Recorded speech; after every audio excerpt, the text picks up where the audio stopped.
कारण भी भगवान को अजन्मा कहा जाता है, क्योंकि साधारणतः हम तो शरीर बदल देते हैं, बट भगवान शरीर नहीं बदल रहे, इसलिए अजन्मा है। नेक्स्ट। यस प्रभु जी, माता जी का सेकंड क्वेश्चन है कि प्रभु जी ने बताया, प्रभु जी आपने बताया निराकार ब्रह्म की उपासना करने वाले स्वयं को एक ब्रह्म ज्योति का अंश मानते हैं और और उसी में विलीन हो जाने के लिए प्रयास करते हैं। भगवान उनके मार्ग को नीरस और कठिन बताते हैं, पर ये भी कहते हैं कि ये मार्ग भी मुझ तक ही आता है। तो क्या निराकार ब्रह्म को मानने वाले को भगवान को ही अंत में प्राप्त करेंगे, या फिर निराकार रूप में? या फिर ये थोड़ा सा क्वेश्चन एंड में क्लियर नहीं है। माता जी पूछ रही हैं तो क्या निराकार ब्रह्म को मानने वाले अंत में भगवान को ही प्राप्त करेंगे या फिर निराकार रूप को प्राप्त करेंगे? यस। इसमें जो जिनकी उपासना कर रहे हैं वही तक ही पहुंचे। अगर निराकार ब्रह्म की उपासना कर रहे हैं तो वही निराकार ब्रह्म ज्योति तक ही पहुंच पाएंगे, तो भगवत प्राप्ति तो नहीं हो पाएगी। निराकार ब्रह्म तक पहुंचेंगे, जो कि भगवान की जो 3 स्तरों में परम सत्य की अंडरस्टैंडिंग करके मैंने समझाया। तो सबसे पहला ब्राह्मण है, फिर उसके बाद परमात्मा और भगवान। वो लोग भगवान की अंडरस्टैंडिंग तक भी वो पहुंच नहीं पाएंगे, केवल वो ब्रह्म ज्योति का अंडरस्टैंडिंग तक रहेंगे, फिर वही पहुंचेंगे भी, वही पर ही उनका स्थान रहे, वही उनका लक्ष्य भी वही है। वो भगवान तक पहुंचने के लिए वो चाहते भी तो नहीं कि भगवान तक पहुंचे। अगर वो चाहेंगे तो फिर वो दूसरी बात है। वो तो चाहेंगे भी, चाहते भी नहीं है कि वो भगवान तक पहुंचे। उनका अंडरस्टैंडिंग भी यहाँ तक ही सीमित है कि ब्रह्म ज्योति ही परम है करके, एंड उसके परे कुछ है ही नहीं। इसलिए उनका लक्ष्य भी कभी भी ब्रह्म ज्योति के परे होता नहीं है, ब्रह्म ज्योति तक ही उनका लक्ष्य है और वही तक पहुंचने का ही उनका इच्छा है। इसलिए भगवान उनका इच्छा जो है वही तो पूरा करेंगे, इसलिए वो लोग केवल ब्रह्म ज्योति तक ही पहुंचेंगे। ठीक है। यहाँ प्रभु जी एक क्वेश्चन चैट बॉक्स में भी आया है। मुकेश शर्मा प्रभु जी ने पूछा है कि जो लोग राम जी, सीता जी और हनुमान जी की उपासना करते हैं, क्या वो लोग कृष्ण भक्ति से नहीं जुड़ सकते हैं, जबकि राम जी और कृष्ण जी दोनों ही विष्णु के अवतार हैं?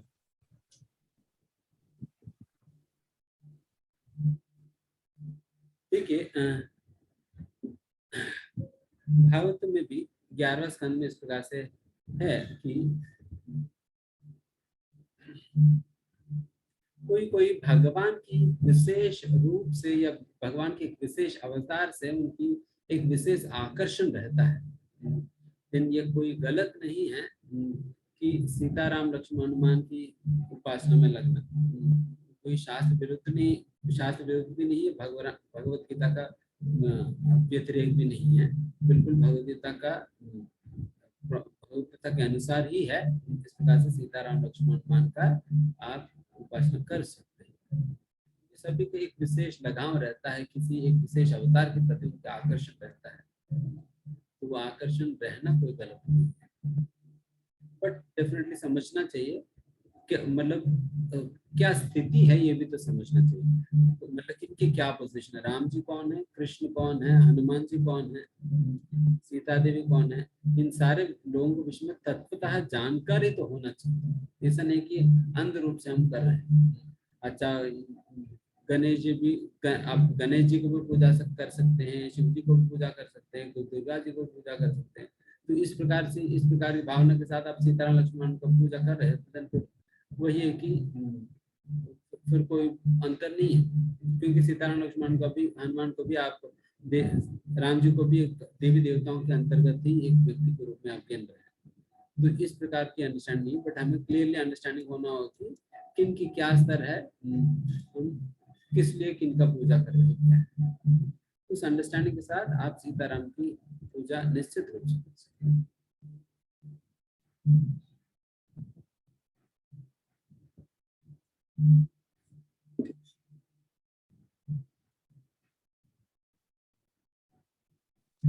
Yes Prabhu ji, thank you so much. और अभी हमारे बीच में ये शशि अग्रवाल जी शशि अग्रवाल माता जी आ चुके हैं, तो उनका क्वेश्चन अभी ले सकते हैं। ये माता जी पूछ रही हैं, what is the difference between स्थित प्रज्ञ एंड समाधिस्थ जीव? समाधिस्थ, देखिए स्थित प्रज्ञा और समाधिस्थ ये डिफरेंस नहीं है, क्योंकि ये दोनों शब्दों को ये दूसरा अध्याय के अंतर्गत भगवान इंटरचेंजेबली ही यूज करते हैं। जो समाधि में स्थित व्यक्ति और स्थित प्रज्ञ की स्थिति को प्राप्त किया हुआ व्यक्ति और जीवन मुक्त, ये सारे सिनोनिम्स एक प्रकार की आती डिफरेंस नहीं।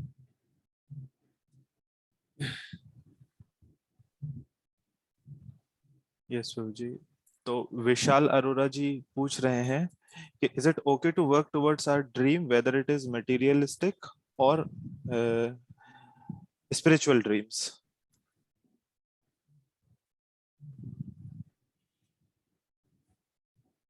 देखिए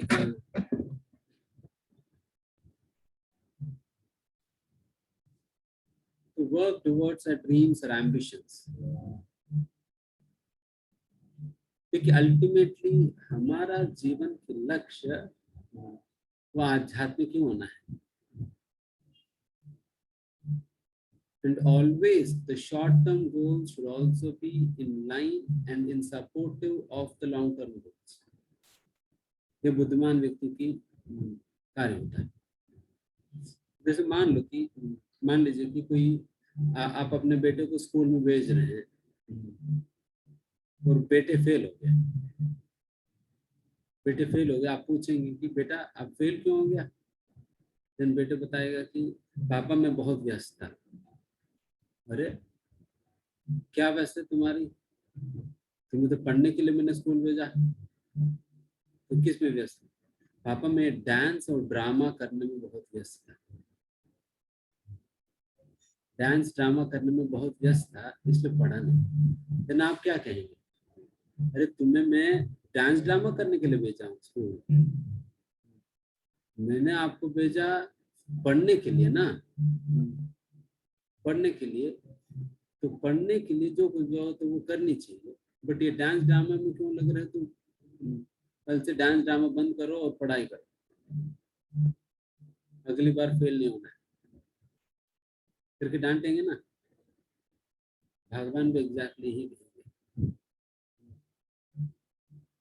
भगवान भी एग्जैक्टली ही कहेंगे, बिकॉज हमें यहाँ पर भेजा ही गई इसलिए। जैसे मैंने कई बार समझाया कि ये भौतिक दुनिया जो है this is kind of a jail. Jail मतलब एक रिफॉर्मेटरी अपॉर्चुनिटी है। रिफॉर्मेशन का मतलब अपने आप को परिवर्तन करने का एक मौका है जेल का, मतलब यही मुख्य उद्देश्य जेल का। व्यक्ति के अंदर परिवर्तन लाने के बाद व्यक्ति को बिल्कुल सक्षम बना दे, साधारण समाज में जाकर रहने लायक बना दे। तो अगर वो पर्पस आप फुलफिल नहीं करेंगे देन बाकी सारा चीजें आप कर भी लेंगे तो फायदा क्या होगा? फिर जेल में ही रहेंगे, जेल में रहेंगे। So that is the reason. Definitely अगर आपके मटेरियल कुछ मटेरियल गोल्स भी क्यों ना हो, आप मेन चीज है कि आपको इंश्योर करना होगा कि आपकी स्पिरिचुअल लाइफ इंटैक्ट रहे।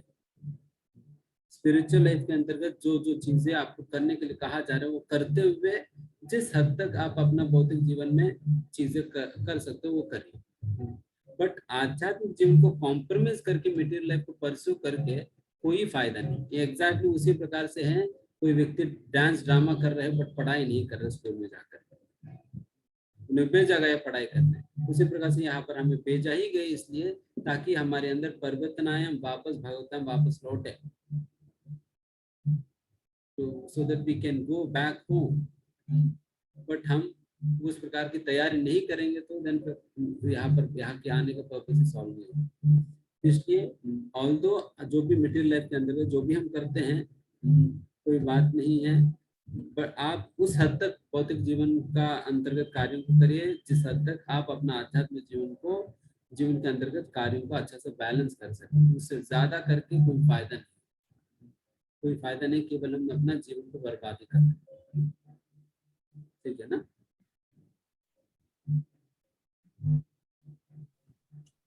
तो प्रभु जी अभी तक जो लोग यहाँ चैट बॉक्स में क्वेश्चन पूछे थे जो, और हमारे पास जो क्वेश्चन रजिस्टर किए गए हैं, तो उनका तो आप आंसर कर दिए। तो अभी हम सभी लोगों से निवेदन करते हैं कि आप लोगों का जो भी क्वेश्चन है, आप प्रभु जी से अपना इलेक्ट्रॉनिक हैंड रेज करिए, हम आपको अनम्यूट कर देंगे। तो आप अपना क्वेश्चन यहाँ पर प्रभु जी से पूछ सकते हैं, और आप अपना चैट बॉक्स में भी लिख सकते हैं क्वेश्चन, बट चैट बॉक्स में लिखने में थोड़ा सा टाइम लगेगा। तो इंस्टेड ऑफ दैट आप अपना हैंड रेज करिए, हम आपको अनम्यूट कर देंगे, और प्रभु जी आपका क्वेश्चन का, सवालों का, डाउट्स जो भी क्वेरी है उसका समाधान करेंगे। तो प्लीज आप अपना,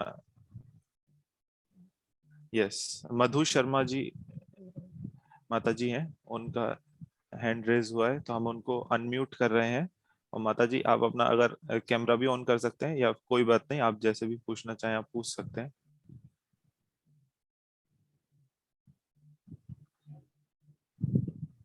माता जी आप अपने आप को अनम्यूट कर पा रहे हैं? हरे कृष्णा।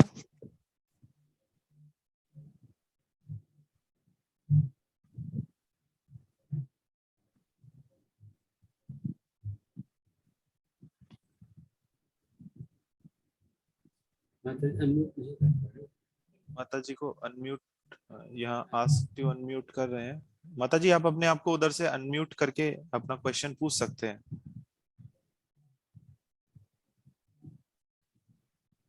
मीनवाइल अगर किसी और का भी कोई प्रश्न है, तो आप लोग भी अपना इलेक्ट्रॉनिक हैंड रेज कर सकते हैं, या फिर अपने आप को अनम्यूट करके, या फिर चैट में लिख के हमें बता सकते हैं, हम आपको अनम्यूट कर देंगे।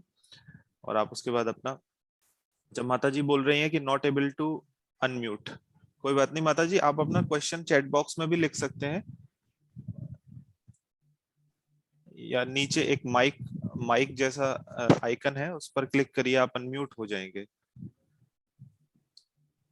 तो जब तक माता जी अपने आप को अनम्यूट करते हैं, अच्छा, trying continuously to unmute but isn't working, कोई बात नहीं माता जी, आप अपना क्वेश्चन इसमें लिख दीजिए। और मीनवाइल अगर किसी और का भी कोई प्रश्न है, तो आप लोग भी अपना इलेक्ट्रॉनिक, हम सभी से निवेदन करते हैं कि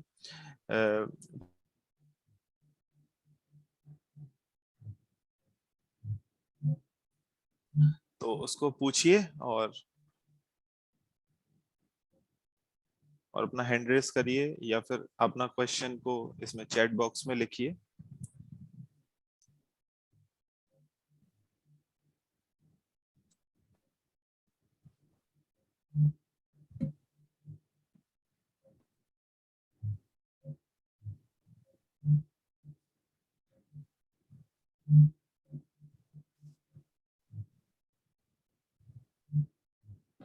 अभिनव जी का हैंड रेस हुआ है, हम आपको, अभिनव जी हम आपको अनम्यूट कर रहे हैं, तो आप, यस, आप अनम्यूट हैं अब अभिनव जी, Yes. अब आप अपना हरे कृष्णा प्रश्न प्रभु पूछ जी। सकते हैं। हरे कृष्णा। प्रभु जी, जैसा आपने बताया था लेक्चर के दौरान कि जो भी हम कर्म करते हैं उसका कर्मफल हमें भगवान को डेडिकेट करना है। तो जैसे आपने बताया था जो वर्किंग प्रोफेशनल्स हैं वो जो भी अर्न करते हैं वो उसमें से कुछ पार्ट भगवान को डेडिकेट कर सकते हैं। तो प्रभु जी मैं ये जानना चाहता था कि इसमें बोनाफाइड चैरिटी मतलब क्या रहेगी, किन लोगों को डेडिकेट करना है, पहला पॉइंट। और दूसरा कि शास्त्र में ऐसा कुछ मेंशन है क्या कि कितने प्रतिशत या कितने परसेंटेज का कुछ करना रहता है? तो ये मेरा थोड़ा डाउट था। यस, डेफिनेटली दान देना भी एक बहुत बड़ा कला है, क्योंकि सही पात्र, सही समय, सही परिस्थितियां देखते हुए दान देना चाहिए। तो इस दान देने के विषय में इसलिए भगवान भगवत गीता के अंदर जो है, आप जब 18 अध्याय हम चर्चा करेंगे कल कल परसों में, तो उसमें ये दान कितने प्रकार के दान होता है, और क्या किन क्या फैक्टर्स के आधार पर ये डिवीजन होता है, और किस प्रकार के दान करनी चाहिए, ये सारी चीजें उसके अंतर्गत हम बताएंगे डिटेल में।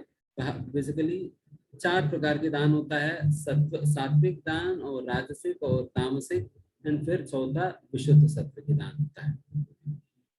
और सात्विक दान करने से पुण्य मिलेगा, और विशुद्ध सत्व की दान करने से भक्ति में आगे बढ़ेंगे। विशुद्ध सत्व की मतलब हमें प्रयास करने से विशुद्ध सत्व की दान करें। विशुद्ध सत्व के दान के अंतर्गत हम एक योग्य व्यक्ति को हम भगवान की सेवा के संदर्भ में हम धनराशि हम प्रयोग करेंगे। धनराशि का प्रयोग जो है जैसा कि मंदिर निर्माण में हो, भगवान की सेवाएं करने में हो, ये इस प्रकार की जो भक्ति के संबंधित कार्यों को आगे बढ़ाने के लिए, विचार कार्यों को आगे बढ़ाने के लिए, या अन्यों में भगवान के प्रति भक्ति भावना को जागृत करने के लिए जो भी इस प्रकार की कार्यक्रम होता है, उसमें हम जब धनराशि हम इन्वेस्ट करेंगे या दान देंगे, देन फिर वो विशुद्ध सत्व की दान होता है। एंड और डिटेल में आपको वहां पर आएगी। तो इस प्रकार की दान में हमें भाग लेना चाहिए। एंड शास्त्र में डेफिनेटली मेंशन है कितना परसेंटेज दान देना चाहिए करके। देखिए, जो भी हम अभी बता रहे हैं आइडियल लेवल है, हम कहीं से भी हम शुरू कर सकते हैं। आइडियली शास्त्र में अपना आचार्य भी करके भी दिखाए थे, वो अपने इनकम का 50% भगवान की सेवा में या भगवान की सेवा के संबंधित कार्यों में खर्च करने के लिए रिकमेंड किया जाता है। हम हो सकता है हम अभी के समय 50% खर्च नहीं भी करें, बट एटलीस्ट कहीं ना कहीं तो हमें शुरुआत करनी चाहिए। 10% या 15-20% जो भी हमसे हो सके हमें करनी चाहिए। उस प्रकार से स्टार्ट कर सकते हैं। वैसे आइडियली जब आप पूछ रहे थे तो 50% है, जो रूप गोस्वामी, सनातन गोस्वामी आचार्य ने किया भी इस प्रकार से। धन्यवाद प्रभु जी।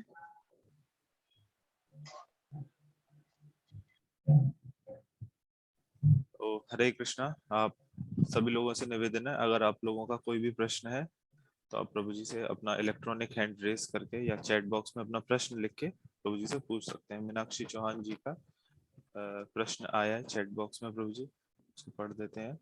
प्रभु जी, 9वें अध्याय में भगवान कहते हैं, मीनाक्षी चौहान जी पूछ रहे हैं प्रभु जी, 9वें अध्याय में भगवान कहते हैं कि सब मुझ में है पर मैं किसी में नहीं हूँ।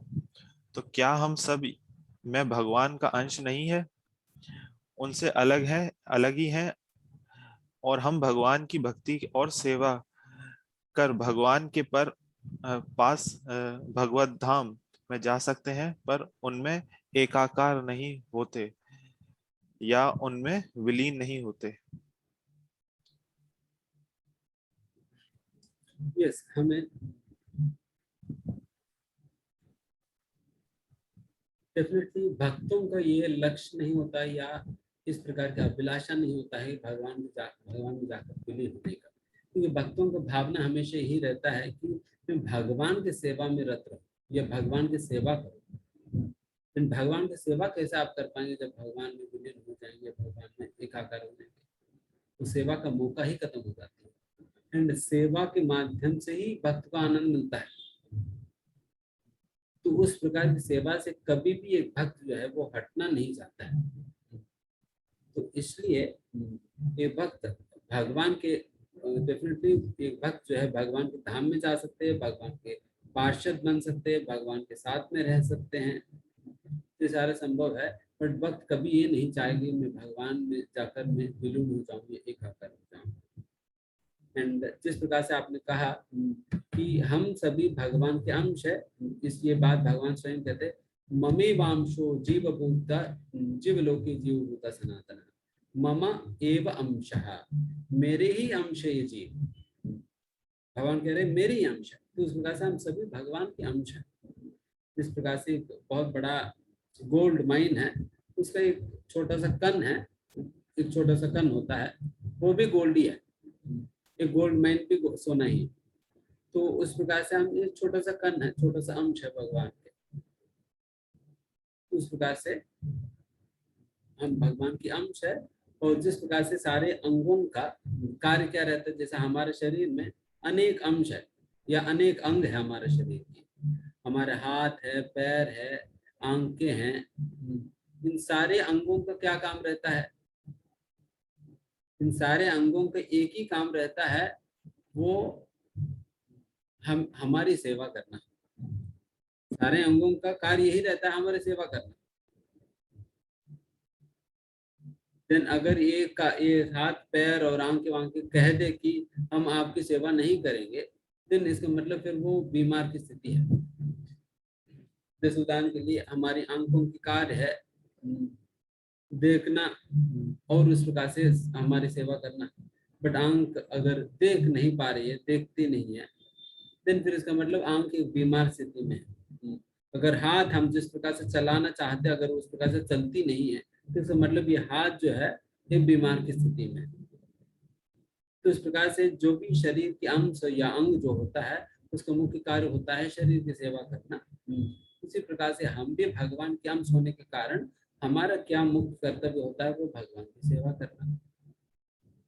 तो इस प्रकार से हम निश्चित रूप से भगवान के अंश है, और अंश की मुख्य कार्य ये होता है कि भगवान की सेवा करना। एंड कभी भी भक्त जो अपने आप को भगवान के अंश के रूप में या भगवान के अंग के रूप में पहचान पाता है, तो कभी भी सेवा से वंचित नहीं होना चाहते हैं और अपना सेवा को जारी रखना चाहते हैं, चाहे यहाँ पर हो भगवत्ता में कहीं पर भी क्यों ना हो, तो सेवा करना चाहते हैं।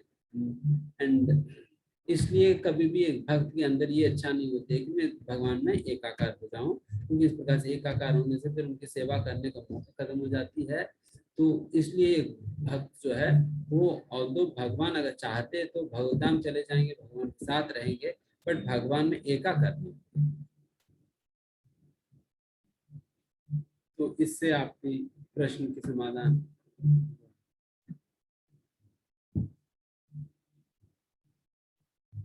प्रभु जी, यहाँ जितेंद्र श्रीवास्तव जी हैं, उन्होंने अपना हैंड रेस किया है, तो हम उनको, यस प्रभु जी, आप अपने आप को अपना क्वेश्चन पूछ सकते हैं।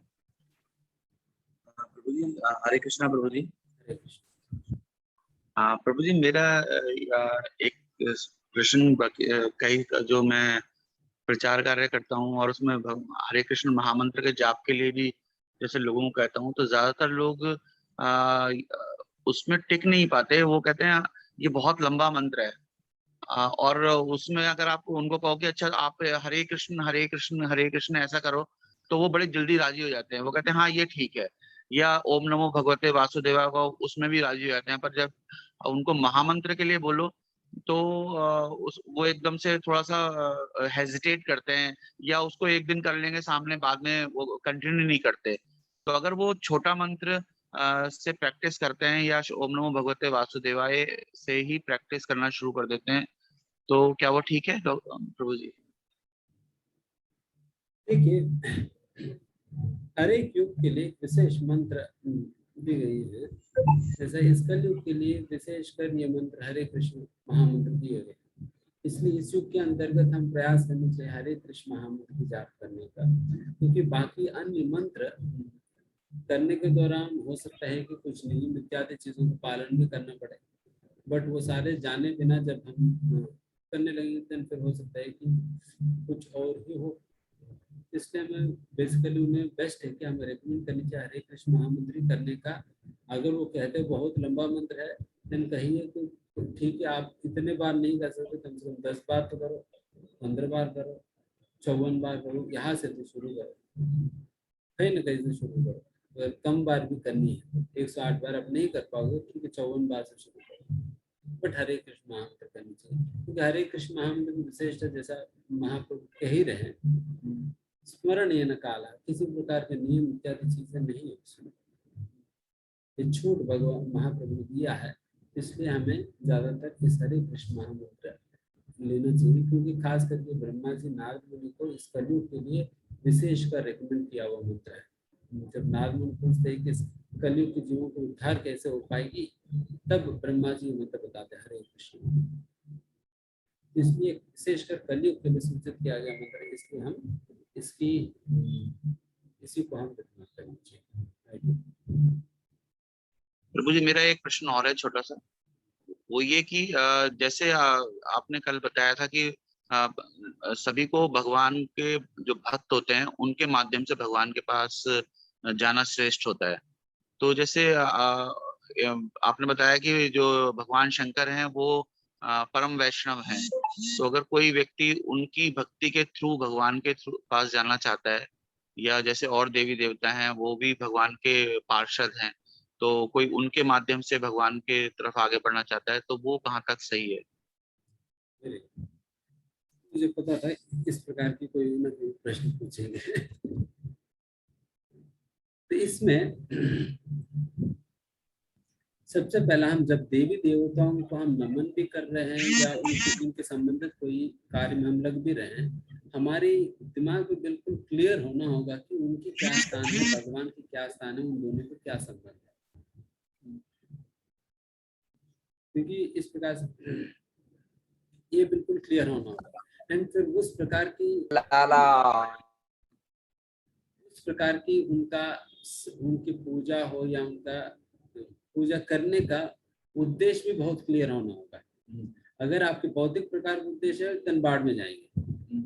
अगर हमारा उद्देश्य है मेरी कृष्ण भक्ति में आप मदद करिए, या मेरे अंदर कृष्ण भक्ति मुझे दीजिए, या मैं आप भक्ति में और अग्रसर हूँ, इस प्रकार के आशीर्वाद मुझे दीजिए, इस प्रकार के उद्देश्य के साथ आप अप्रोच कर रहे हैं उन्हें, एक वैष्णव है ये, वैष्णव के आशीर्वाद मुझे लेनी चाहिए, उनकी सेवा मुझे करनी चाहिए करके, इस प्रकार के उद्देश्य आप कर रहे तो देन फिर ये कोई नुकसान वाली बात नहीं है, बल्कि हमें आशीर्वाद मिलेगा। जैसे इस्कॉन में कई ऐसे वक्त है जो कि शिव जी की वो कई लोग तो पहले शिव जी का, मैं खुद भी शिव जी का उपासना या पूजा इत्यादि किया करते थे। शिव जी का ही प्रोत्साहन पे तो लोग आज भक्ति में जुड़ सके।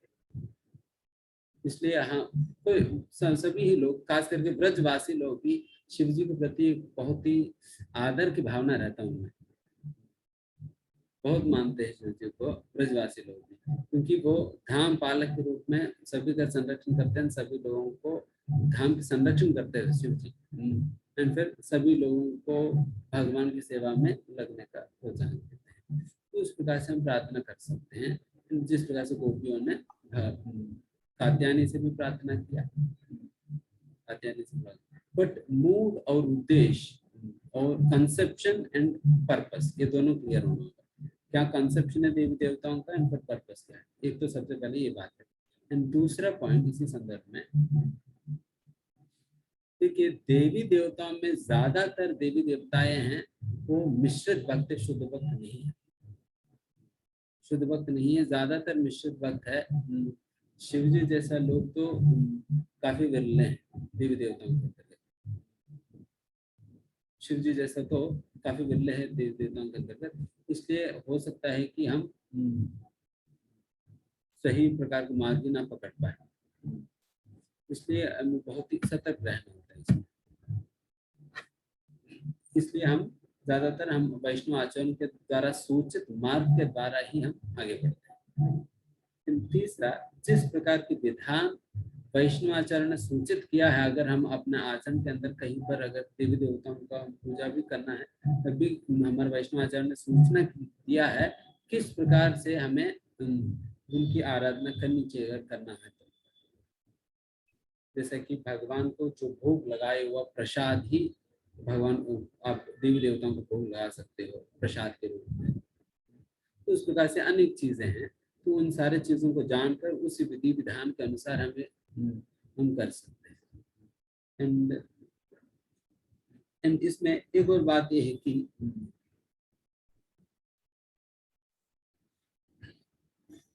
एक और बात है कि हम जब भक्तों के माध्यम से हम जब भगवान को हम अप्रोच करेंगे, हमें भक्तों की जो रिलेशनशिप है भगवान के साथ, उस संबंध को भी समझते हुए वैसे भक्तों के माध्यम से हम जाते हैं।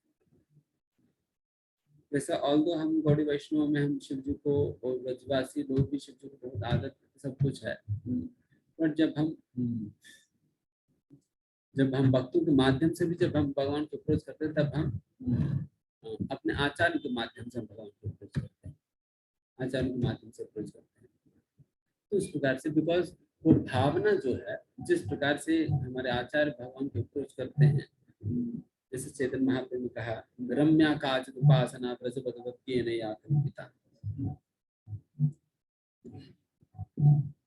गोपियों की भाव से भगवान की आराधना करने की विधि हमें सिखाई है, तो उस भाव में धन फिर हम अप्रोच कर पाएंगे।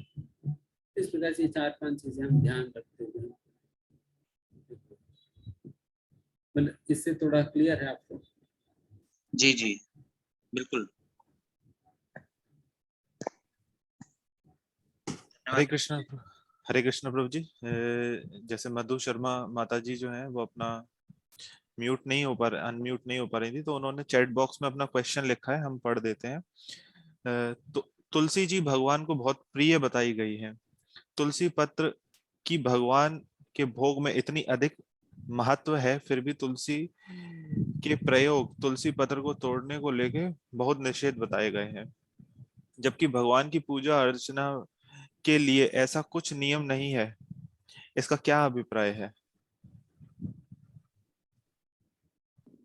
देखिए, हम तुलसी पत्तों को मतलब क्या कह सकते हैं, तुलसी पत्तों को तोड़ने का नियमों में वैसा तो बहुत ज्यादा नहीं है। जैसे शाम के समय हम नहीं तोड़ते हैं, एंड फिर साथ ही साथ हम द्वादशी का दिन नहीं तोड़ते हैं, मतलब आज का दिन जैसा हम नहीं तोड़ते। बाकी समय हम तुलसी महारानी को प्रणाम करके तुलसी महारानी से प्रार्थना करते हैं, तुलसी पत्तों को, तुलसी दल को तोड़कर भगवान के साथ उपयोग कर सकते हैं। हम बस इन्हीं 2 चीजों का हम पालन करते हैं। एंड दूसरा, हमें तुलसी महारानी के अप्रोच करते वक्त हमें स्वयं स्वच्छ होनी चाहिए, कि अशुद्ध अवस्था में तुलसी महारानी के पास जाने पे तुलसी महारानी जो है वो अप्रकट हो सकती है। इसलिए बहुत ही स्वच्छ, मतलब ठीक स्वच्छता के साथ हमें तुलसी महारानी को अप्रोच करनी चाहिए, नहीं तो सूख जाती है।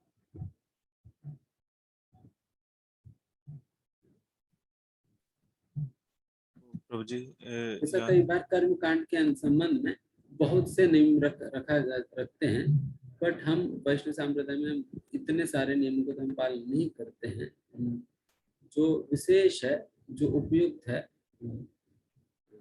भक्ति पद पे, तो उन नियमों का हम पालन करते हैं। जिस प्रकार से मैंने कहा, एक तो स्वच्छ अवस्था में प्रार्थना पूर्वक तुलसी महारानी को अप्रोच करना, एंड दूसरा द्वादश के दिन और शाम के समय, संध्या के समय नहीं तोड़ना।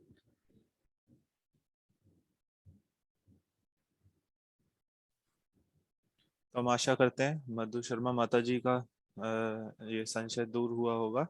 और स्टिल इफ माता जी हैज एनी फर्दर क्वेरी तो आप चैट बॉक्स में लिख सकते हैं। यहाँ सोनू सौरभ जी जो हैं वो अपना हैंड रेस किए हैं, हम उनको अनम्यूट कर देते हैं। तो प्रभु जी आप अपना क्वेश्चन तैयार रखिए, आप पूछ सकते हैं।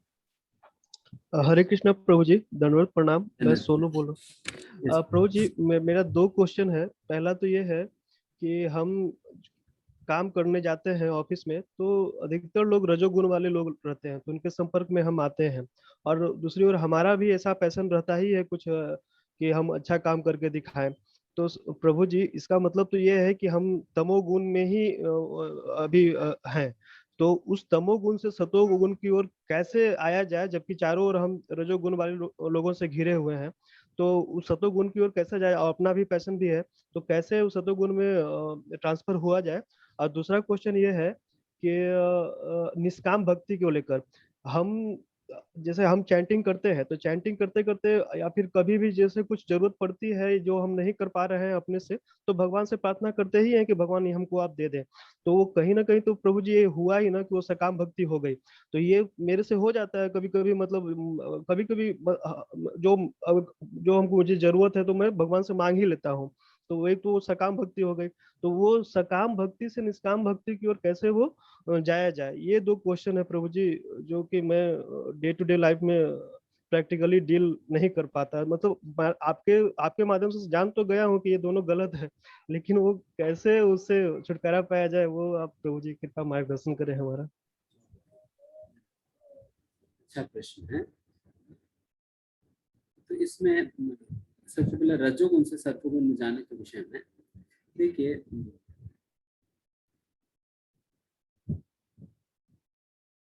आप जितना समय राजसिक लोगों के साथ आप समय बिता रहे हैं, हमें अपने दैनंदिन जीवन में हमें प्रयास करनी चाहिए उससे ज्यादा समय हम भक्तों के संग में बिता सकें। उस प्रकार के अब अपना जीवन शैली को हमें मोल्ड करना पड़ेगा। अगर प्रतिदिन नहीं हो पा रहे, कम से कम सैटरडे संडे को तो हमें भक्तों की संगति में हमें ज्यादा समय बितानी चाहिए। इस प्रकार से आप उस प्रकार से आप समय नहीं बिताएंगे ना, देन वो क्वांटिटी बढ़ जा रही है। रजोगुण के साथ जो समय बिता रहे वो समय ज्यादा हो जा रहा है, तो उसकी वजह से फिर वही प्रभाव आपके ऊपर रह जा रहा है। इसलिए इसका यही सोल्यूशन है कि आप भक्तों को संगति ज्यादा करना होगा, वो बढ़ाना पड़ेगा। जब भी छुट्टी मिले, जब भी आपको मौका मिले, तो भक्तों के साथ में आकर सेवाओं में भाग लेना या कुछ भक्ति कार्यों में भाग लेना, तो कुछ भी इस प्रकार से आप भाग ले सकते हो। उससे आप सत्वगुण और सत्वगुण के परे भी आप जा सकते हो इस प्रकार से करने से। ये एक पॉइंट है। एंड दूसरा ये भी पॉइंट है कि हम एनालाइज करनी चाहिए हमारे जीवन के अंतर्गत कितना मैं राजसिक कार्यों को कम कर सकता हूँ। रजोगुण जो है, मतलब इस सृष्टि के अंतर्गत जो कुछ भी है, सारा चीजों को आप इन तीनों में विभाजन कर सकते हो, रजोगुण, रजा, तमो और सत्वगुण। यहाँ तक भी एक ड्रेस भी, जब हम ड्रेस भी पहनना है तो एक सात्विक सत्वगुण की मतलब सत्वगुण की वेशभूषा पहननी चाहिए, मतलब उस प्रकार की ड्रेसिंग स्टाइल होना चाहिए। एंड उसी प्रकार से हमारा बोलने का ढंग वो भी सात्विक बना सकते हो। एंड उसी प्रकार से सोचने का, पहनने का, कहने मतलब पढ़ने का, क्या पढ़ रहे हैं और उसी प्रकार से क्या सुन रहे हैं, उस प्रकार से आप हर एक चीज प्रयास करें कि वो सत्गुण में लाया जाए। आप इस प्रकार से एक एक चीज को आप प्रयास करके सत्वगुण क्या है करके पता लगाते हुए आप सत्वगुण की चीजों का आप अपनाते रहेंगे। सत्वगुण की ड्रेसिंग हो, सत्वगुण की रीडिंग मटेरियल हो, सत्वगुण के संबंधित हियरिंग हो, या उसी प्रकार की चीजें आप स्वीकार करते रहेंगे अपने जीवन में, तो धीमे धीमे रजोगुण की संपर्क कम से कम हो जाएगी एंड फिर उससे प्रभावित भी आप नहीं होंगे। एंड ये दूसरा है। एंड तीसरा जो हम कह रहे थे कि आप रेगुलरली जब आप लेक्चर सुनेंगे ना, लेक्चर्स अटेंड करेंगे, लेक्चर सुनेंगे, देन उससे आपको एक पोटेंशियल मिलता है ऐसा रजोगुण में रहते हुए भी उससे बचने का। क्योंकि एक प्रकार की आपकी साधना जो होती है ना, आप प्रतिदिन नियमित पूर्वक जप करेंगे और नियमित पूर्वक श्रवण पठन करेंगे, देन उससे एक प्रकार के प्रोटेक्टिव लेयर फॉर्म हो जाता है जिसे आपको बाकी प्रभावों से या गलत प्रकार के प्रभावों से बचाएगा। इसलिए हम ऑफिस जाने के पहले हमें अपना मॉर्निंग प्रोग्राम बिल्कुल स्ट्रॉन्ग करना होगा। मॉर्निंग प्रोग्राम मतलब ये जप करना, श्रवण करना, पठन करना, भगवान की सेवा करना इत्यादि कार्य हमें करके जाना चाहिए, जिससे हम बिल्कुल फिट रहे। देन फिर आप जाएंगे भी तब भी कोई ज्यादा प्रभावित नहीं होगा। इस प्रकार से आप कोई भी भौतिक प्रकार के कार्य करने के लिए आपको खाना खाकर जाएंगे ताकि आपको वीकनेस ना आए। अब खाना खाए बिना आप काम करने लगे तो फिर क्या होगा, वीकनेस आ जाएगी। तो वही हो रहा है कि आप सही प्रकार की आहार लिए बिना, आध्यात्मिक आहार, आप अपना काम में जा रहे हैं, वहां पर रजोगुण के प्रभाव में पड़ जा रहे हैं। इसलिए आप खूब खाइए एंड फिर आप जाइए, देन फिर आप इन सारे चीजों का सामना कर पाएंगे, नहीं तो प्रभावित हो जाएंगे। तो ये पहला प्रश्न का उत्तर। एंड दूसरा जो आपने पूछा, दूसरा प्रश्न क्या था आप जो पूछ रहे थे?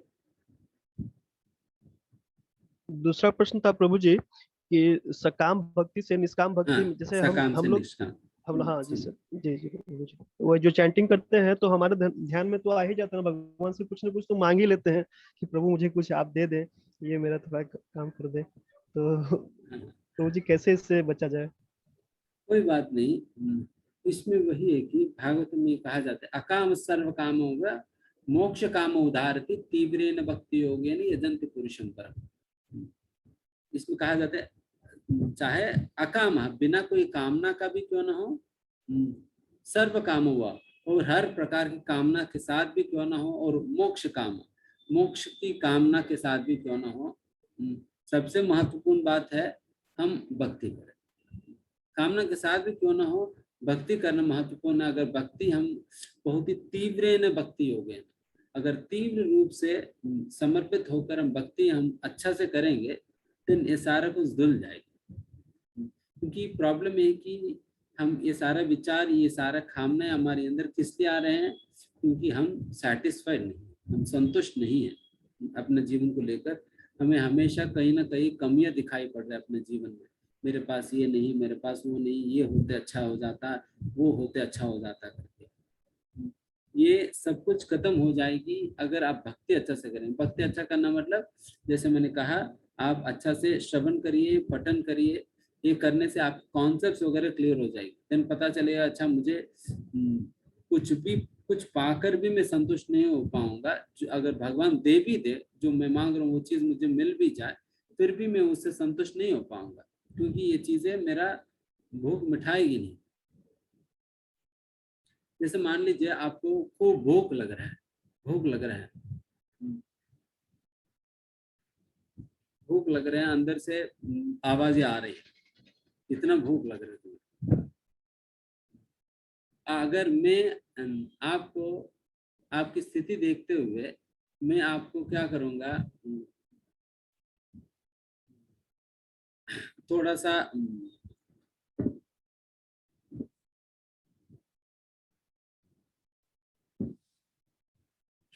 अच्छा गाने दूंगा मैं सुनने के लिए। क्या इससे आपको भूख मिटेगी? गाने सुनने से भूख मिटेगी नहीं ना। गाने का मतलब उसका पर्पस ही अलग है, भूख से उसको कोई मतलब ही नहीं है। उसी प्रकार से जो कुछ भी हम इस दुनिया के अंदर प्राप्त करते हैं, वो उसी प्रकार से गाने सुनकर भूख मिटाने का प्रयास कर रहे हैं। तो मिटने वाला नहीं, भूख मिटाने के लिए खाना ही खाना होगा। उसी प्रकार से संतुष्टि प्राप्त करने के लिए, आनंद प्राप्त करने के लिए केवल भक्ति ही माध्यम है, और कोई अन्य मार्ग नहीं है। तो इस प्रकार से जब ये सारी बातें व्यक्ति को समझ में आने लगती है, फिर व्यक्ति खुद ही पूछना बंद कर देगा। इसलिए आप श्रवण पठन अच्छा से करिए, एंड फिर उसके बाद जब अच्छा से करेंगे तो आपकी मन भी धीमे धीमे साफ होने लग जाएगी। तो ये सारा कामनाएं खत्म हो जाएगी। इसलिए कामना के साथ भी क्यों ना हो, आप अच्छा से भक्ति करो बस, देन बाकी सब कुछ अपने आप खत्म हो। ठीक है, धन्यवाद प्रभु जी, धन्यवाद। हरे कृष्णा प्रभु जी। ये माता जी हैं, उनका Vivo 1901 करके नाम आ रहा है। उनका नाम उमा श्रीवास्तव जी है। उनका एक प्रश्न है, बहुत ही अच्छा प्रश्न है, सभी को थोड़ा संशय हो ही जाता है इस चीज को लेकर अधिकतर।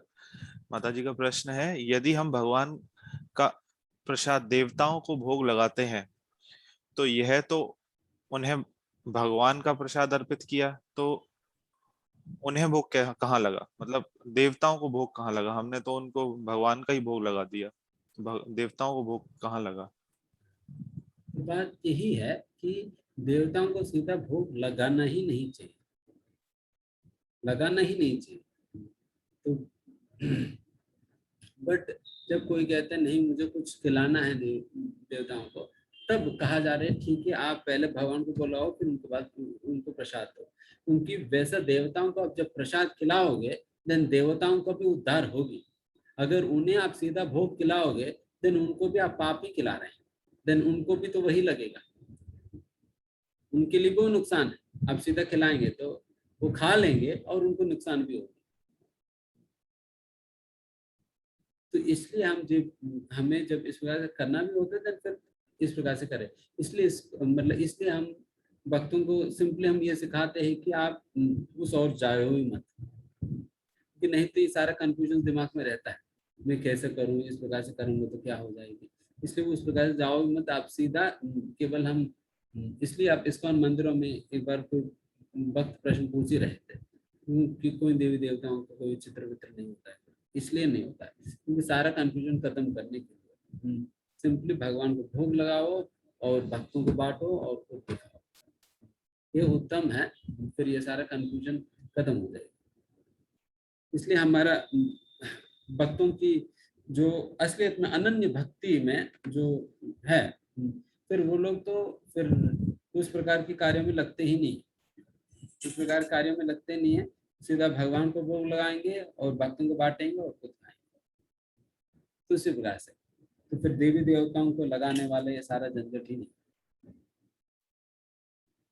उस प्रकार से हमें सीधा लगाना भी नहीं चाहिए।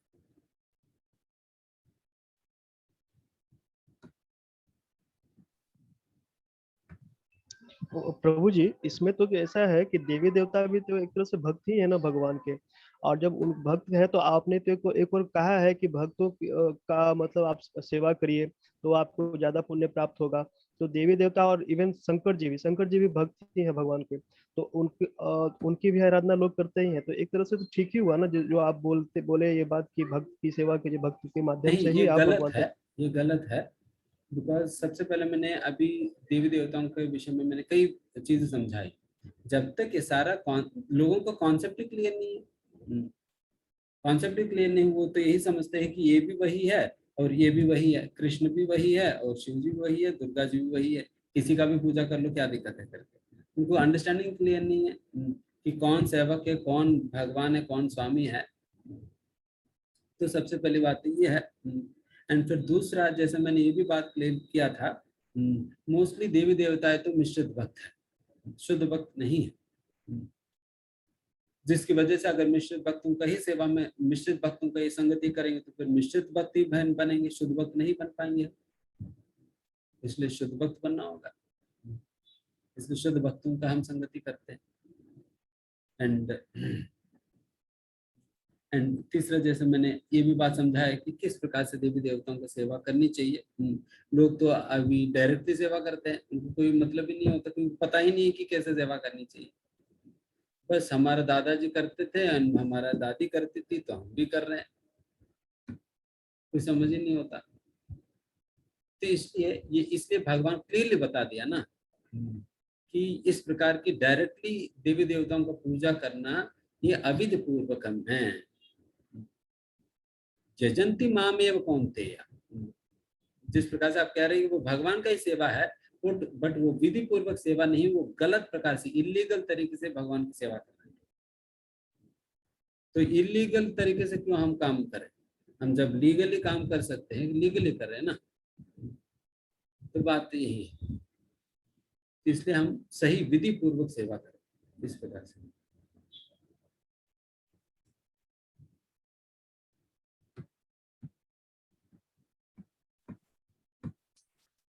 तो प्रभु जी, still we have around 20 minutes or so.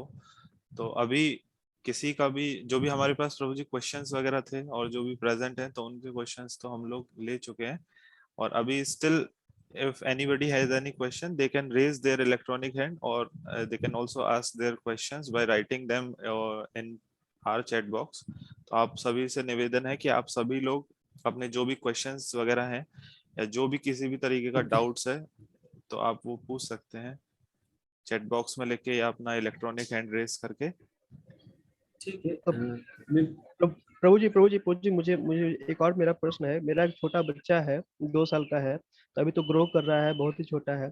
तो अभी से इसमें अध्यात्म के बीज कैसे इसमें डाला जाए, और ताकि इसका जो मन है भक्ति में जाकर लगे, और साथ ही अपना काम भी करे, अपना ग्रो करे, और अपने जीविका के साधन भी के लिए भी कुछ पढ़ाई लिखाई भी तो करना ही होगा, वो भी करे। लेकिन साथ ही साथ इसका, क्योंकि मेरे साथ ऐसा नहीं हुआ कि मतलब बचपन से ही ऐसा भक्ति का कुछ मिला नहीं, तो अभी मेरे पास चूंकि मिल चुका है, तो मैं ये चाहता हूँ कि मेरा आगे वाला जो जनरेशन है उसमें भी ये चीज ट्रांसफर हो जाए। जी सर। जी इसके लिए वैसा तो इस प्रकार की कल्टीवेशन एक्चुअली गर्भ धारण के पहले से ही शुरू हो जाती है। ये जो आध्यात्मिकता शिशु को देने की कार्य जो है, इसलिए गर्भाधान संस्कार होकर, इसलिए सारा संस्कारों का मुख्य उद्देश्य यही है, जो भी संतान होगी वो आध्यात्मिकता की झुकाव के साथ आध्यात्मिकता में आगे बढ़ सके। इसलिए गर्भाधान संस्कार से ही सारी चीजें शुरुआत हो जाती है। तो ऑलरेडी आप अभी लेट है, बट फिर भी अभी आप कम से कम अभी तो आप जल्दी रियलाइज कर लिया रिलेटिवली। अभी से भी आप उन्हें आध्यात्मिकता की सुखाव आप कैसे दे सकते हैं कि एक तो उन्हें भी आप जो खिलाओगे भगवान को भोग लगाकर प्रसाद खिलाइए, भगवान को भोग लगाकर प्रसाद खिलाइए। तो इससे भी उनमें वो प्योरिटी बना रहेगा। एंड फिर दूसरा, आप कीर्तन वगैरह आप चला कर रख सकते हैं, जिससे उस वाइब्रेशंस की असर उन पे पड़ेगी। एंड तीसरा, आप उन्हें भी आप कुछ भगवान के संबंधित कथाएं, जैसा भगवान कृष्णा पुस्तक में, कृष्णा बुक में पूर्ण पुरुषोत्तम भगवान श्री कृष्ण पुस्तक में अनेक प्रकार की भगवान के संबंधित कथाएं हैं। उन कथाओं को आप पढ़कर सुना सकते हैं, आप खुद कह सकते हैं उन्हें, ऑल्दो आपको लग सकता है कि वो क्या समझेगा, वो समझे या ना समझे, उस वाइब्रेशंस की असर पड़ेगी उन पे, वाइब्रेशंस की असर पड़ेगी उन पे। इसलिए आप हमेशा उन्हें सराउंड करके रखिए ऐसा वाइब्रेशंस पे। तो ये भी आप कर सकते हो। एंड चौथा, आप प्रयास करिए उनको भी आप अभी से ही भक्तों के बीच में धीमे धीमे ले आना, क्योंकि वो भी देखेगा भक्तों के बच्चे जैसे खेल रहे हैं उनके साथ मिलकर खेलेगा। देन फिर वो सारी चीजें देन फिर धीमे धीमे उनके अंदर वो बीज जैसे डेवलप हो जाएगी। तो अगर आप भौतिक लोगों के बीच में आप उन्हें रखेंगे, देन फिर उसी प्रकार का बीज डलेगी। इसलिए आप शुरुआत से इन सारे चीजों का पालन करेंगे तो देन फिर धीमे धीमे वो भक्ति के प्रति झुकाव डेवलप। धन्यवाद प्रभु जी, धन्यवाद। प्रभु जी, मेरा एक प्रैक्टिकल क्वेश्चन है। जैसे कि हरे कृष्णा मूवमेंट जो है वो अपना बहुत अच्छा काम कर रहा है, पर जिस तेजी के साथ ये काम होना चाहिए, जैसे बाकी के धर्म अपने उसको कर रहे हैं, उस तेजी के साथ नहीं हो पा रहा। इवन हमारा जो अदर देन मतलब पुजारी और पंडित जो हैं क्लासिकल, जो मंदिरों में काम करते हैं, वो भी एक अरे अच्छा वो बोलेंगे अच्छा आप हरे कृष्णा वाले हो, मतलब जैसे कृष्ण भगवान से उनका कोई संबंध नहीं है। इस तरह से एक पांचवा धर्म सा ऐसा लगता है कि एक सेपरेट धर्म चल रहा है। तो प्रभु जी और जो यंगस्टर्स हैं वो बहुत ज्यादा इंक्लाइंड रहते हैं कभी रिचुअल्स में। मैंने देखा है कि हिंदू धर्म के मानने वाले हैं उनके बच्चे भी बहुत ज्यादा इंक्लाइंड रहते हैं कि अरे ये तो मोहम्मदन धर्म के प्रति आकर्षित रहेंगे या ईसाई धर्म के प्रति आकर्षित हो रहे हैं, और वो कई बार उसके परिणाम भी दुष्परिणाम होते हैं। तो प्रभु जी, जो हमारे ग्रंथ हैं, मैंने पहले भी इसके लिए रिक्वेस्ट किया था कि श्रीमद् भगवत गीता मैंने इसे पिछली बार भगवत जयंती में बांटी जैसे काफी, तो ज्यादातर लोग कहते हैं ये बहुत कठिन है। तो मेरा सजेशन ये था कि अगर कोई ऐसा जैसे आपने समझाया, आप समझा रहे हैं बहुत इजी तरीके से कथा के रूप में, और बहुत आराम से समझ में आ जाता है उसके, तो कुछ ऐसी एक कंसाइज एक बुक भगवत गीता पर निकले जो मतलब जिससे एक आम आदमी बड़े आसानी से समझ ले उसको। निश्चित रूप से। अब जैसा इसका में आप देखेंगे तो सैकड़ों की संख्या में या सैकड़ों नहीं हजारों की संख्या में अनेक प्रकार की पुस्तकें निकली है भगवद गीता के आधार पर, भागवतम के आधार पर। हम इन पुस्तकों में से जो भी पुस्तक हमें सुटेबल लगता है तो वो हम वितरण करके लोगों को हम भलाई कर सकते हैं। देखिए डेफिनेटली हम मतलब जैसा आप कह रहे हैं कि बहुत ही स्लो चल रहा है, जिस स्पीड पे चलना चाहिए उस स्पीड पे नहीं चल रहे हैं, क्योंकि अभी हमारे पास मैन पावर कम है। तो अगर आप सभी जुड़ेंगे एंड आप सभी लोग साथ में मिलकर, हम सभी मिलकर अगर आगे चीजों को आगे बढ़ाना चाहे देन बहुत जल्दी चीजों को हम आगे बढ़ा सकेंगे, क्योंकि सभी अपने अपने चीजों में व्यस्त रहेंगे। देन भक्ति करने के लिए और प्रचार करने के लिए समय नहीं देंगे, देन फिर चीजें आगे कहाँ बढ़ेगी। हम सभी अपने व्यापार को, अपने परिवार को, अपने बैंक बैलेंस को ही बढ़ाने में लगे हैं। तो इसलिए हम चाहते हैं कि आप सभी लोग थोड़ा सा समय यहाँ पर भी दीजिए। एंड सबसे पहला, अगर आपको भक्ति को प्रचार भी करनी है तो फर्स्ट रिक्वायरमेंट है कि खुद प्रैक्टिस करना होगा। बाकी चीजें तो बोलने पे चलेगा, बट भक्ति एक ऐसा चीज है ये करने से ही चलेगी। करना पड़ेगा, चाहे बोले या ना बोले। आप जितना करोगे फिर उतना आपकी बातों की असर पड़ेगी। खाली बोलने बोलने से भी असर नहीं पड़ेगा, बिकॉज प्रभु हम खुद रिलीज करेंगे, देन फिर हम उस रिलीजमेंट पाने को भी दे सकेंगे। तो इसलिए आप सभी लोग भी अच्छा से प्रैक्टिस करिए एंड हमें प्रचार करने में मदद करिए। हम बहुत कुछ करना चाहते बट हमें कमी है लोगों का।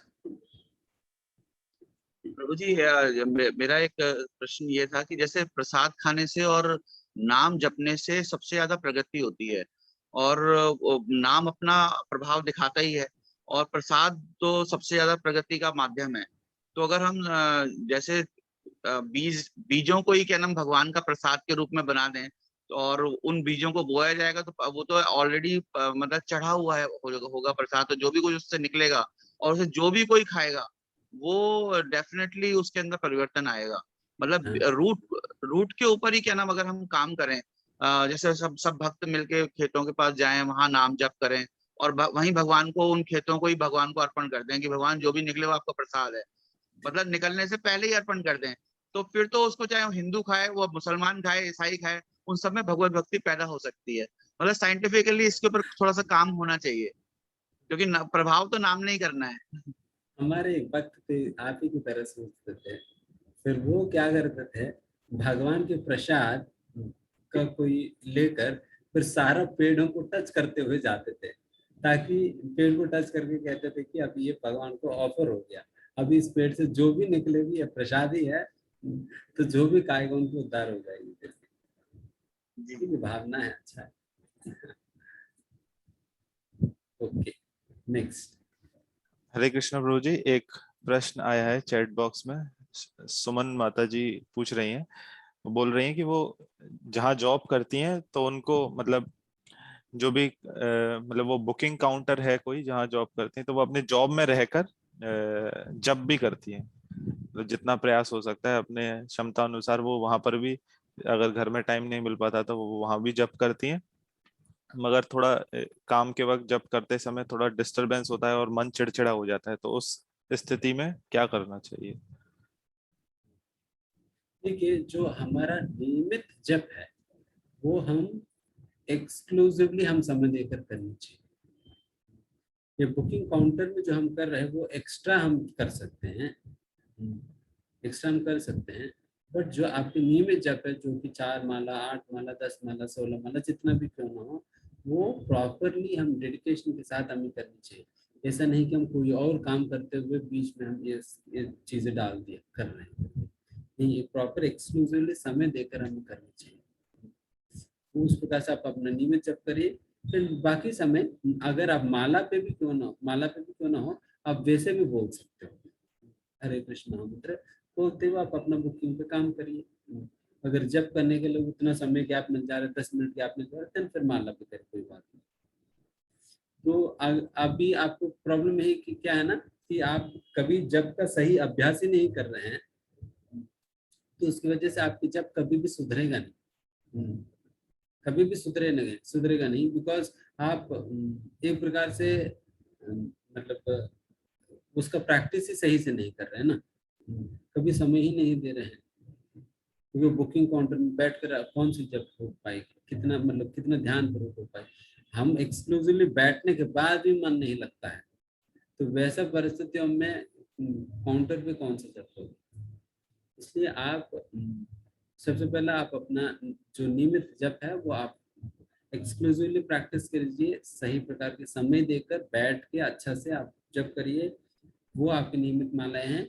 बाकी कुछ एक्स्ट्रा करनी है वो बुकिंग काउंटर पे भी आप कर सकते हो, उस समय आप चाहे माला पे कर सकते हो, नहीं तो आप जैसे मुंह से भी कीर्तन करते हुए गाते हुए आप काम कर सकते हो।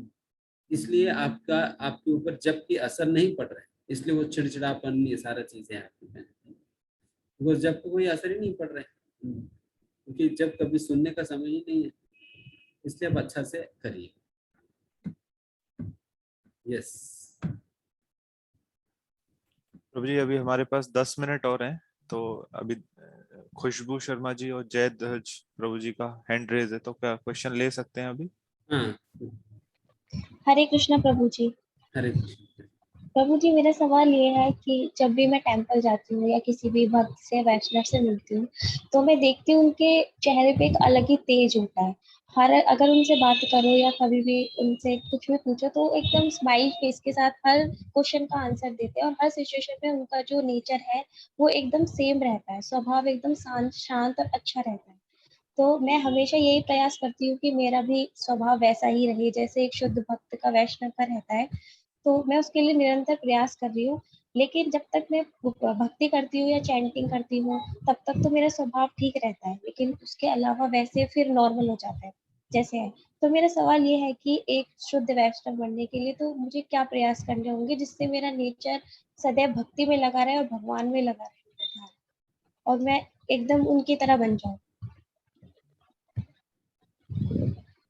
अच्छा है, अच्छा विचार है आपकी, एस्पिरेशन अच्छा है। तो निश्चित रूप से सभी को ऐसा एक आशा रखनी चाहिए कम से कम, अगर हम नहीं भी है तो कम से कम उस प्रकार की आशा ही अच्छा रखनी चाहिए कि हम भी उस प्रकार से बने, जिसके लिए इसको हम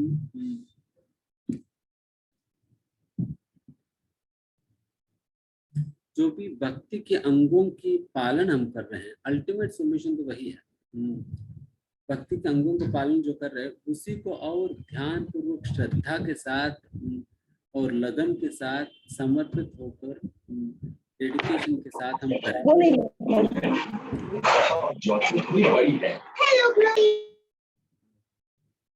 चीजों का हम एक अच्छा डेडिकेशन के साथ करें, एंड इस प्रकार से डेडिकेशन के साथ करने से देन फिर बाकी सारे गुण फिर धीमे धीमे डेवलप होने लगे हैं। तो ये है।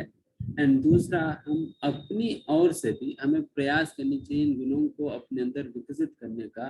एंड फिर इसका भी तरीके हैं जो कि आप आगे जब सेशंस में आएंगे देन फिर उसमें हम इन चीज़ों के विषय में और चीज़ें डिस्कस करेंगे। प्रैक्टिकल तौर पर हम किस प्रकार से हम इन चीज़ों को डेवलप कर सकते हैं। जैसे सहनशीलता, सहनशीलता को आप क्वांटिफाई भी कर सकते हो।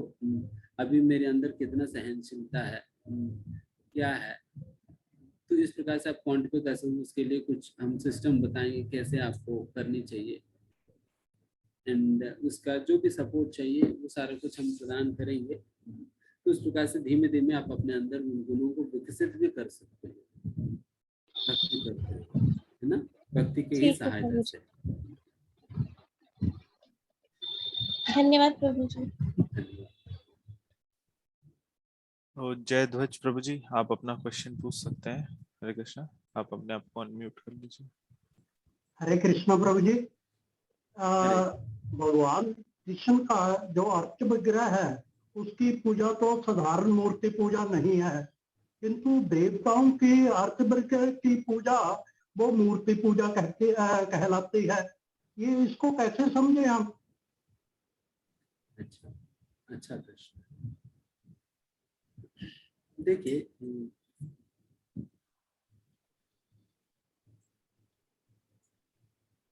इसमें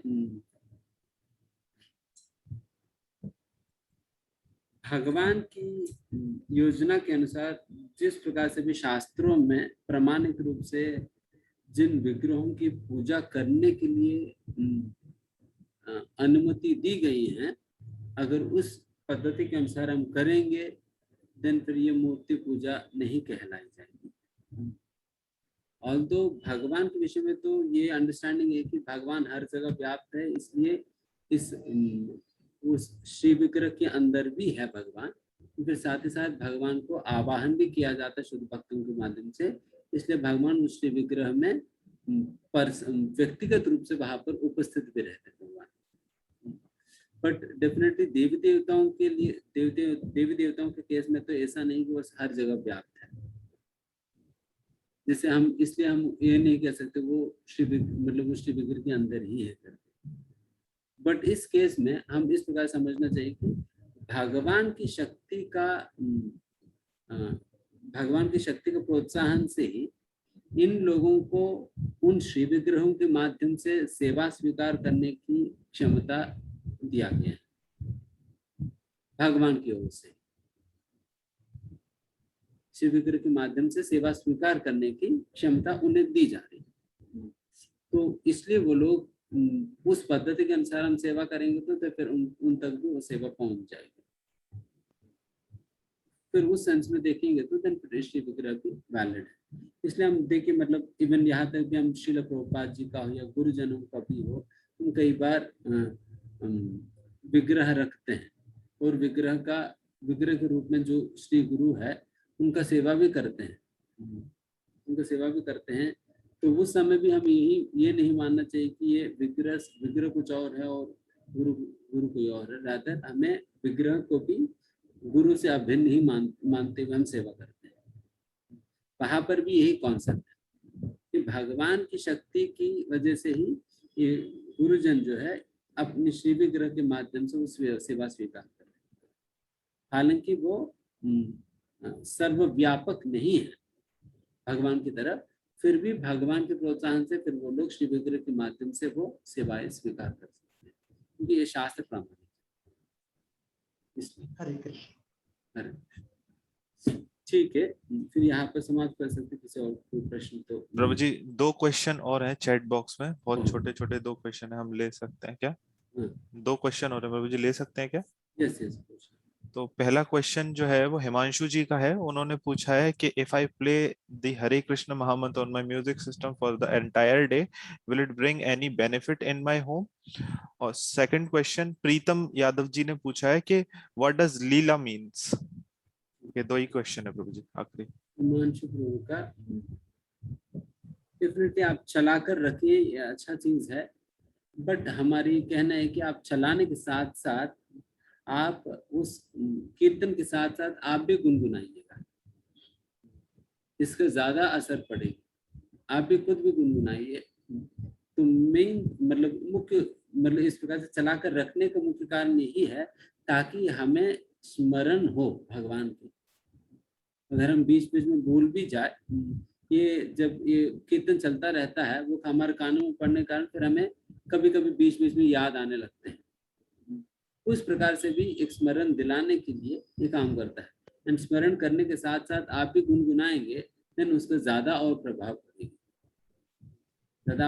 पड़ेगी। आप इस प्रकार से चलाइए। कम से कम जो लोग बिल्कुल नहीं भी ले रहे, कम से कम उनके कानून तक तो पहुंचेगी। अच्छा, ये दूसरा लीला क्या है ना, देखिए कर्म और लीला में फर्क ये है, कर्म का कर्म फल होता है, लीला का कोई फल नहीं होता, कोई कार्मिक रिएक्शन नहीं होता है। और कर्म हम विभिन्न उद्देश्यों के साथ करते हैं और लीला भगवान ही करते हैं और उनकी हमेशा प्रेरणा दया या प्रेम रहता है। दया और प्रेम से प्रोत्साहन होकर फिर कार्य करते हैं, इसलिए उनको कोई कार्मिक रिएक्शन भी नहीं होता और भगवान के द्वारा की जाने वाली दिव्य कार्य है, इसलिए लीला कहा जाता है। ठीक है ना? ओके, सारे प्रश्नों के उत्तर हो यहाँ समाप्त कर सकते हैं। ठीक है Prabhu ji, thank you so much for giving us your precious time and support. हम प्रभु जी के प्रति कृतज्ञता व्यक्त करते हुए प्रभु जी का धन्यवाद देंगे और 3 बार हरि बोल बोलेंगे। हरि बोल, हरि बोल, हरि बोल, हरि बोल। आप सबसे निवेदन है कि आप सब लोग इसी तरह उत्साह पूर्वक इन सेशंस का लाभ उठाइए और हमारे ऑनगोइंग भगवत गीता सेशंस में आते रहिए, क्वेश्चन आंसर सेशंस में आते रहिए। धन्यवाद। हरे कृष्ण।